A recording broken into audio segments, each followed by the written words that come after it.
as you go.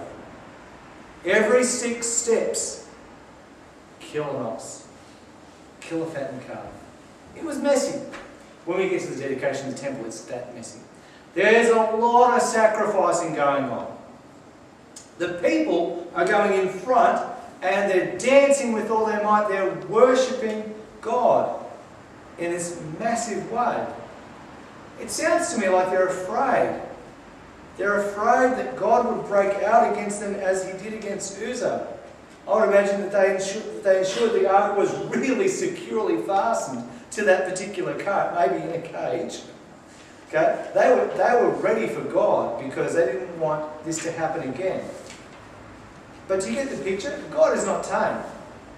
God is not, this little idol that you go, oh, I'll take you with me and I'll put you here. I'll take you with me and put you there. God is not tame.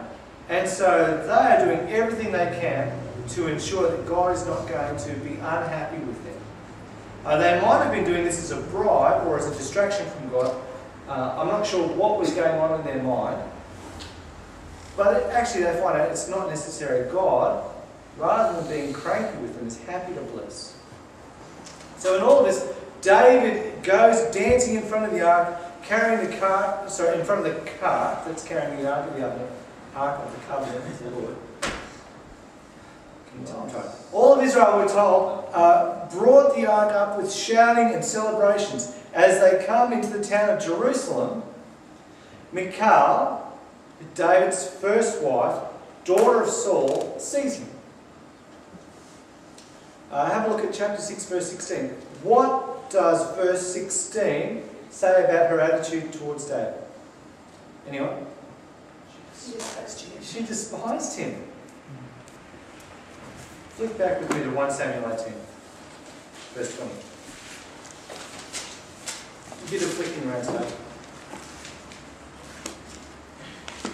Now Saul's daughter Michal, same chief, loved David. Saul was told, and the thing pleased him.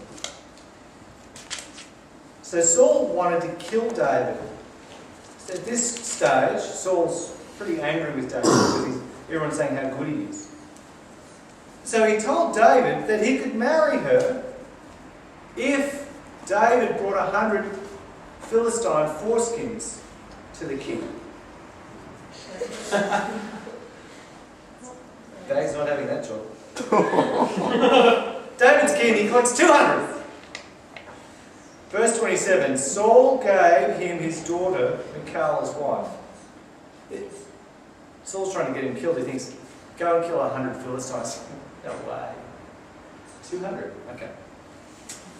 In chapter 19, Michal helps David escape from her father. So she gets an idol, obviously had one lying around the house, and puts it in the bed and puts stuff on its head to make it look like he's asleep. And he says to David, go out the window, okay, because my father is trying to kill you. And so the men come in and she goes, oh, he's down sick, and they go and they try to kill it, but it's an idol, and he gets away. She is the doting wife, and it's hard to see how she may have come to despise him. And my guess is that the answer is found in 1 Samuel 25, where David takes 2 other wives.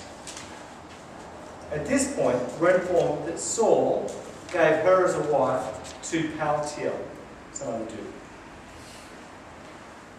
Okay? Whether she was remarried before or after David married Abigail and Ahinoam, it appears that she was happy enough in her new marriage. In 2 Samuel 3, 15 and 16, Paltiel, David says, don't come back to me unless you've got my wife, okay? Because I want my wife back. And Paltiel follows the soldiers who take Michal back to her first husband. Abner tells him to go home because it's over. So with that background, she who is the first wife of David becomes a cast-off wife, despising her husband and not particularly loved by him.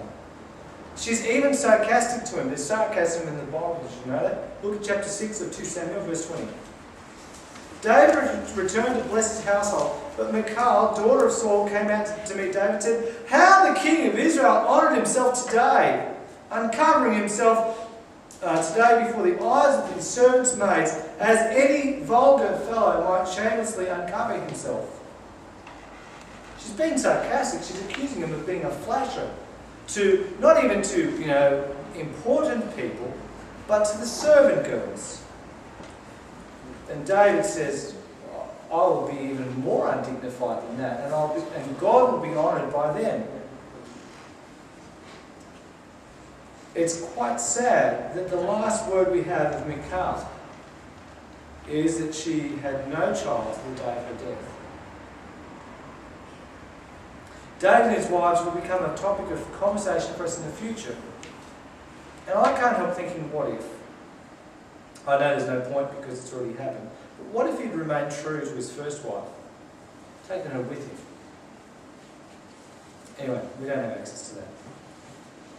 This brings us to the point of our reading for tonight. David is settled in his house. He's at peace. The Philistines have been subdued to some extent. And notice that beautiful phrase, Yahweh had given him rest from all of his enemies.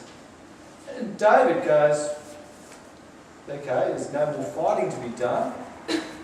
I'm living in a pretty cool house, but the creator of the universe is hanging in a tent. Okay, so he goes to Nathan, and Nathan thinks, "Oh, David's really got his head screwed on right."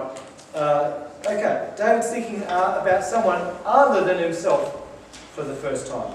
Go for it, do it. But then God gives Nathan a dream and tells him to tell David everything that he saw. Now, I love in this, there's a few things that just sort of jump out at me. I love the way that God directs his worship. Did you notice what God says? When did I ask for someone to build me a house? David wanted to do something for God. I'm going to do God a favour. And God says, I don't need that. I decide where and when I will have my house built. There are implications for the way that we worship God.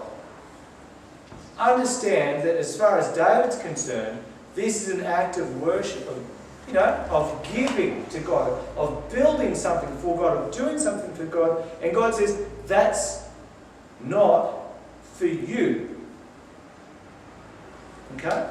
Without going into too much detail, worship of God must be in a form that God accepts, that God directs. If we were to begin offering human sacrifice as worship to God, then would that be acceptable to Him?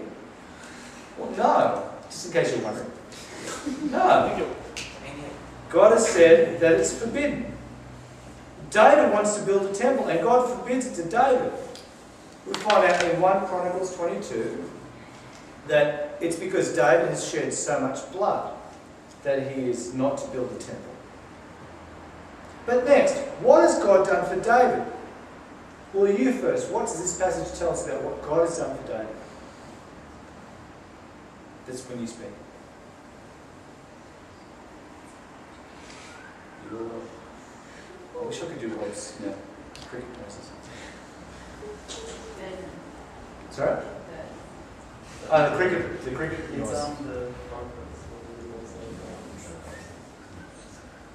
Okay, I'll tell you. God took David from following sheep to make him the shepherd of his people.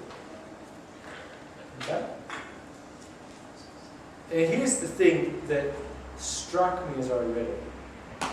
He said, I have been with you everywhere you have gone. Can you read that again? Verse 9 of chapter 7. I have been with you wherever you went, and I have cut off all your enemies from before you. Before we move on, this sort of just rolls off the tongue, doesn't it? But let's think about it. This would be a major shock for David, I think. What was the symbol of God's presence among his people at this time? It was the Ark of the Covenant. And up until recently, David has not been in the presence of the Ark of the Covenant.